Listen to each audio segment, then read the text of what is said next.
பிரகலாத் பிரபாகர் யார் என்றால் நம்முடைய நிதியமைச்சர் நிர்மலா சீதாராமனுடைய கணவர். இப்போ அவர் என்ன சொல்றாருன்னா, ஏன்னு சொன்னா இப்போ தொடர்ந்து மோடி மீது வைக்கப்படுகிற குற்றச்சாட்டம் மோடி வில் கம் அகைன், மறுபடியும் ஒரு ஓட்டு நடக்காது.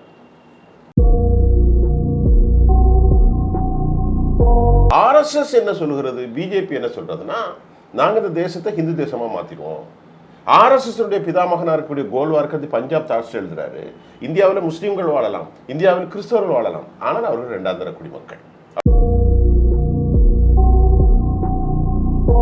GLV மீடியா நேயர்களுக்கு வணக்கம். இன்னைக்கு நம்ம கூட இணைஞ்சிருக்கிறது யாருன்னு பார்த்தீங்கன்னா சுஃபியான் அவர்கள் தான். வணக்கம் சார். வணக்கம் போலின்மா, சொல்லுங்க. இவ்வளோ இந்த ஒரு தேர்தல் நெருக்கடியிலையும் எங்களுக்காக வந்ததுக்காக ரொம்ப நன்றி சார். ரொம்ப நன்றி. நம்ம வேலையும் இப்போ ரொம்ப ஹெக்டிக்காக போகுது. நாளைக்கு எலெக்ஷன் நடக்க போகுது.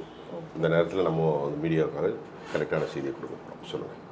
ஃபர்ஸ்ட் என்ன கொஸ்டின் அப்படின்னு பார்த்தீங்கன்னா, நிர்மலா சீதாராமோட ஹஸ்பண்ட் இருக்காங்கல்ல, அவங்க வந்துட்டு ஒரு விஷயம் சொல்றாங்க, இந்த மாதிரி மோடி திரும்பி ஆட்சிக்கு வந்தா இந்தியாவோட வரைபடமே மாறிடும், அது மட்டும் இல்லாமல் அடுத்த தடவை இந்த மாதிரி எலெக்ஷன்லாம் நடக்கவே நடக்காதுன்னு சொல்றாங்கல்ல, இதை பற்றி உங்கள் கருத்து என்ன? பிரகலாத் பிரபாகர் இவர் ஒரு பெரிய எக்கனாமிஸ்ட். நம்முடைய மரியாதைக்குரிய நிதியமைச்சர் நிர்மலா அம்மாவுடைய ஹஸ்பண்டு. ஒரு ஆந்திரா. தமிழ் ஓரளவுக்கு பேசத்தான் செய்வார். அந்த நிகழ்ச்சியில் நானும் பார்த்தேன். 1 மணி நேரத்திற்கு மேலே அவர் பேசியிருந்தார். பிரகலாத் பிரபாகர் தொடர்ந்து மோடி அரசாங்கத்தை தகுந்த ஆதாரங்களோடு அவர் விமர்சனம் வைக்கிறத நம்ம பார்க்கணும்.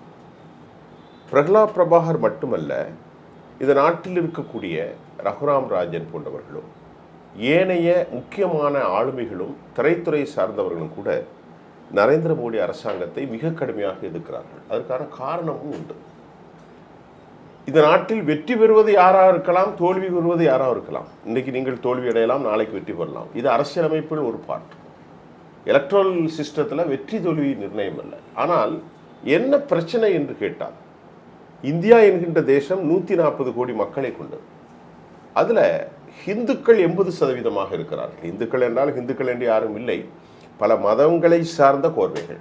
தமிழர்களுடைய வாழ்க்கை முறை வேறு,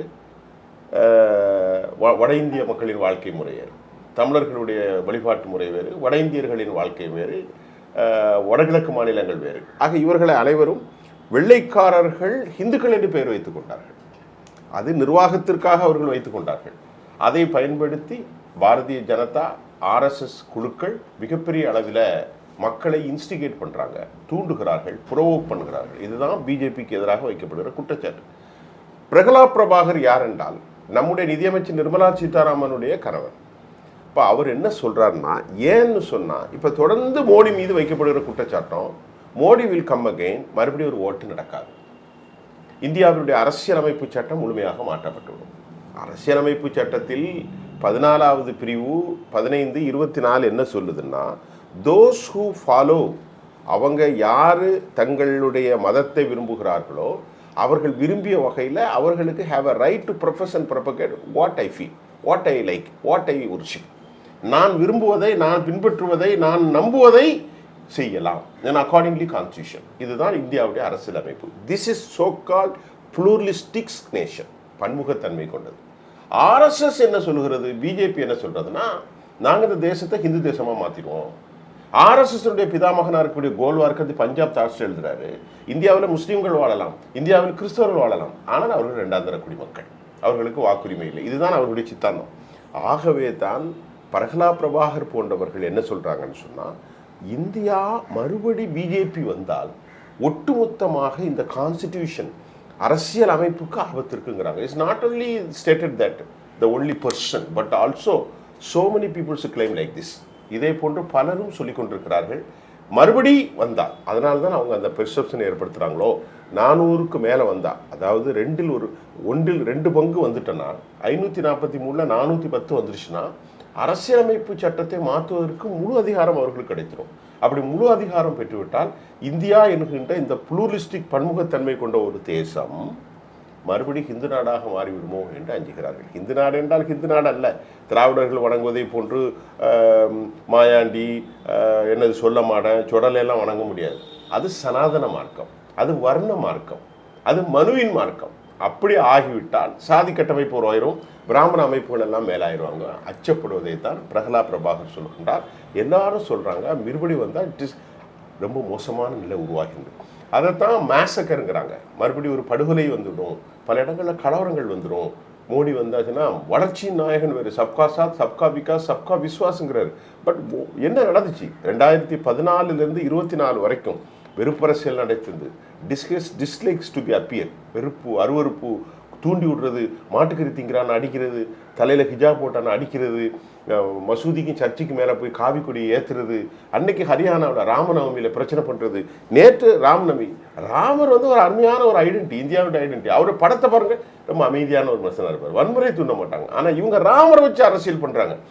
இதுதான் இந்த நாட்டின் விளிமியங்களை விரும்பக்கூடிய பிரகலா பிரபாகர், அதாவது நிர்மலா சீதாராமனுடைய கணவர் வரைக்கும் என்ன சொல்றாரு நீங்க கேட்ட கேள்விக்கு?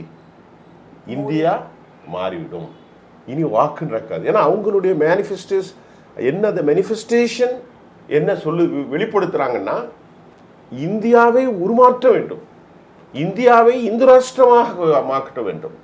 எப்படி முஸ்லிம்களுக்கு பாகிஸ்தான், UAE போன்ற தேசமும், கிறிஸ்தவர்களுக்கு அமெரிக்கா, ஐக்கிய நாடுகள் போன்ற ஆஸ்திரேலியா, UK போன்ற தேசம் இருப்பதை போன்று நாங்கள் வாழுகின்ற இந்த நாட்டில் ஹிந்து நாடாக ஆக்கப்பட வேண்டும் என்கின்றார். இப்போ இதற்கு கட்டையும் சொல்வது மாதிரி 2 தலைவர்கள் பேசினார்கள். அதை உங்களுக்கு குறிப்பாக சொல்கிறேன். இப்போது இந்தியாவினுடைய அரசியலமைப்பு சட்டத்தை மாற்றி ஒட்டுமொத்த தேசத்தையும் ஹிந்து தேசமாக கொண்டு வந்து நாங்கள் ஆட்சிக்கு வருவோம் என்று அடுத்த ஆண்டு RSS 1925 ஆரம்பிக்கப்பட்டது, ஹெக்டேவர் காலத்தில்.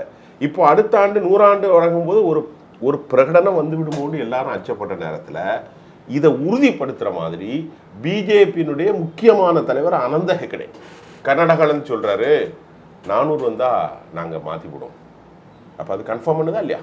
400 சீட்டுக்கு மேலே வந்துச்சுன்னா நாங்கள் அரசியலமைப்பை மாற்றிடுவோம் அப்படிங்கிறது.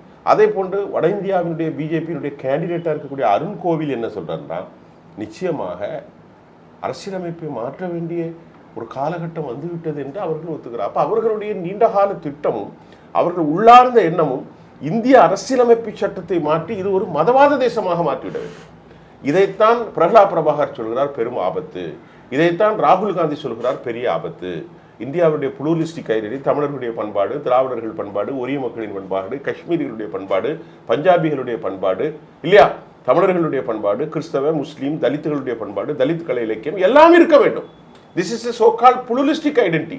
ஒரு தோட்டத்தில் போனால் எப்படி எல்லாம் பலவித வர்ணங்களில் ரோஜா, மல்லிகை, சாமந்தி எல்லாம் இருந்தால் பல அழகாக இருக்கும். அப்படிப்பட்ட இந்திய தேசம் பாருங்கள்.